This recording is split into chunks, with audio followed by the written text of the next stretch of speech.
Sir ఆయన నా సామిరంగా scene గారు మొహమాట పడుతున్నారు. ఆయన తరపున నేను డబ్బింగ్ వాయిస్ ఇస్తున్నాను. సో నా సామిరంగా సినిమా యూనిట్ తరపు నుంచి విశ్వప్రసాద్ గారు, వివేక్ గారు, రవితేజ గారు కోఆపరేట్ చేసినందుకు సో సాటి హీరోలుగా వాళ్ళ హీరోలు కూడా సరే అట ఇది. అలాగే మా సునీల్ నారాయణ గారు కూడా Telangana state chamber of commerce తరపున ఆయనే చెప్పమన్నారు. సో డెఫినెట్గా ఇలా కోఆపరేషన్ చేసే ప్రతి ఒక్కళ్ళకి డెఫినెట్గా ఇండస్ట్రీ ధన్యవాదాలు చెబుతుంది. ఇట్లా కోఆపరేట్ చేసే వాళ్ళని మర్చిపోకుండా వాళ్ళని డెఫినెట్గా కోఆపరేట్ చేసే విధానంగా ముందుకు వెళ్తాం. సరే ఒకసారి ఫైనల్ విశ్వప్రసాద్ గారు. సో ఈగల్ February 9th వద్దామని వాళ్ళు డేట్ అడిగారు. సో ఆ సినిమా 9th రావాలి. సో పోతే ఆల్రెడీ 2 సినిమాలు అక్కడ అనౌన్స్ అయి ఉన్నాయి. ఆ ఇద్దరు ప్రొడ్యూసర్స్తో ఆల్రెడీ ఫోన్లో మాట్లాడడం జరిగింది. సో వాళ్ళని కన్విన్స్ చేసి సో February 9th ఈగల్ వచ్చేలాగా చూస్తున్నాము.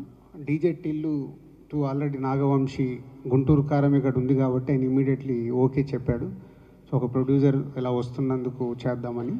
ఇంకోటి యాత్ర ఉంది, ఇంకా యువి వంశీ కాంటాక్ట్ కాలేదు. వంశీతో కూడా మాట్లాడి పాసిబిలిటీ ఉంటే వాళ్ళని కూడా ఇంకొక వీకు డేట్ ముందుగా వెనకాల కానీ చూసుకోమని అడుగుతాము. సో ఇది వాళ్ళు eagle February 9th coming date.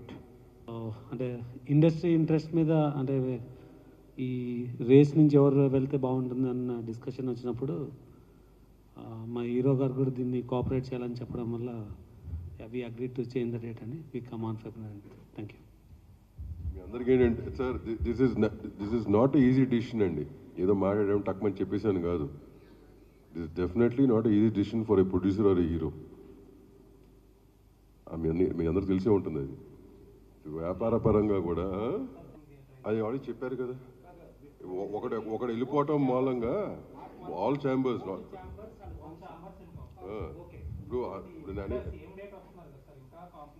అవునమ్మా ఉంటుంది కదా సేమ్ డేట్కి వచ్చినప్పుడు.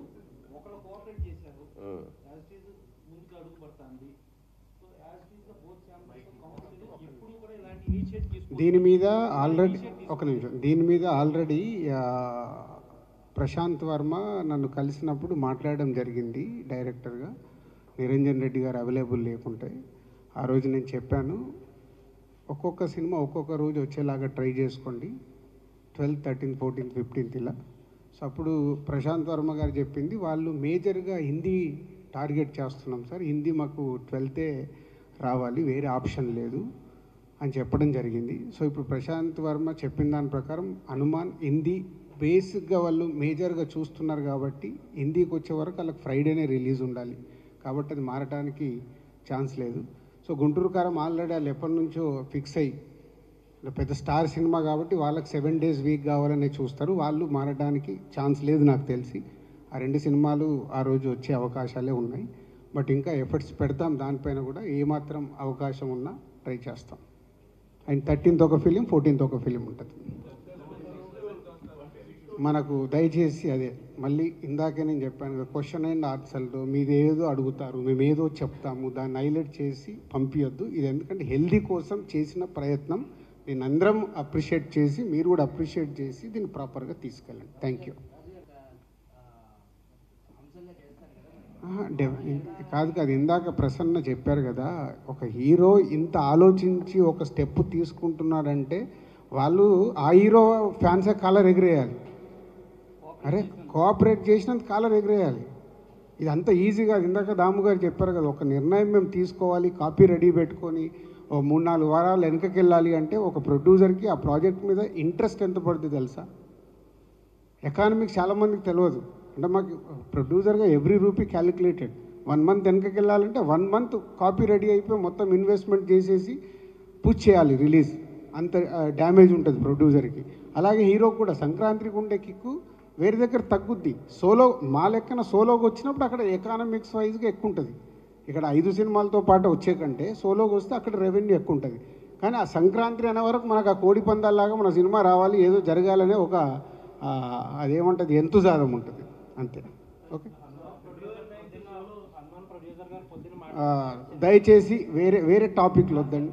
ఒక్క నిమిషం, నేను ఇందాక కాదు ఆ టాపిక్లో వద్దని చెప్పా. మళ్ళీ మీరు ఇంకొక సైడ్ డ్రైవ్ చేస్తారు. దయచేసి వద్దు, హెల్దీగా ఇండస్ట్రీకి ఉపయోగపడే చేద్దాం. తర్వాత అన్నీ సార్ట్ అవుట్ అవుతాయి. అంటే కాక ఒక్క నిమిషం కాక ఈ పండగ విషయంలో రజనీకాంత్ గారిది పాన్ ఇండియా రేంజ్ సినిమానే కోఆపరేట్ చేసి 26 జనవరికి వెళ్ళిపోయారు. ధనుష్ గారి సినిమానే పాన్ ఇండియా సినిమా, వాళ్ళు కూడా కోఆపరేట్ చేసి వెనక్కి వెళ్ళారు. సో ఒక తమిళ్ లాంగ్వేజ్ సినిమాలే ఈ టైంలో ఇబ్బంది లేకుండా కోఆపరేట్ చేశారు. ఇప్పుడు బేసికల్లీ 3 ఆర్గనైజేషన్స్ టుగెదర్లో ఉండి ఎప్పుడూ లేని ఒక శుభ పరిణామంకి తెరలేపటం జరిగింది. అందరు ప్రొడ్యూసర్స్ని పిలిచి ఇలా కోఆపరేట్ చేయమని చెప్పి అడగటం జరిగింది. ఒక ప్రొడ్యూసర్ మంచి ఉద్దేశంతో ఆయన కోఆపరేట్ చేశారు. ఒక హీరో కూడా మంచి ఉద్దేశంతో కోఆపరేట్ చేసి అంటే ఇండస్ట్రీకి ఒక మంచి సంకల్పం. ఇప్పుడు ఒకప్పుడు ఎన్టీ రామారావు నాగేశ్వరరావు ఇండస్ట్రీని కాపాడదామని ఇద్దరికి లక్షల కొద్ది రెమ్యునరేషన్ ఇచ్చేటప్పుడు కూడా 10,000 రెమ్యునరేషన్ తీసుకుని పనిచేశారు. ఆ కాలం మళ్ళా వచ్చేటట్టుగా రవితేజ గారు కోఆపరేట్ చేసినప్పుడు ఆ కోఆపరేట్ చేసిందే మనం ఆలోచించుకోవాలి. కానీ మనం మళ్ళా రంధ్రాన్వేషణ చేసి మళ్ళీ ఏంటి వీళ్ళందరూ కలిసి ఉన్నారు, వీళ్ళు మళ్ళీ విడగొడదామా అనే ప్రయత్నాలు మనకి ఎందుకు చెప్పండి. మనం ఇండస్ట్రీలో కాక ప్రొడ్యూసర్ హనుమాన్ ప్రొడ్యూసర్ ఆయన చెప్పారు, కోఆపరేట్ చేసిందని థ్యాంక్స్ చెప్పారు. ఇక్కడ అందరు ప్రొడ్యూసర్స్ ఉన్నారు, చాలా క్లియర్గా ఉంది. సరే ఇక ఫైనల్గా ఒక్కసారి వివేక్ గారు కూడా థ్యాంక్స్ చెప్తే ముగిచ్చేస్తాం. Thank you. 2 ఛాంబర్లకి అలాగే కౌన్సిల్కి అందరికీ థ్యాంక్స్ అండి. మీ టైం వెచ్చించి ఈ ప్రాబ్లమ్ సాల్వ్ చేయడానికి ట్రై చేసినందుకు. అలాగే మీడియా వారికి అందరికీ థ్యాంక్స్ అండి.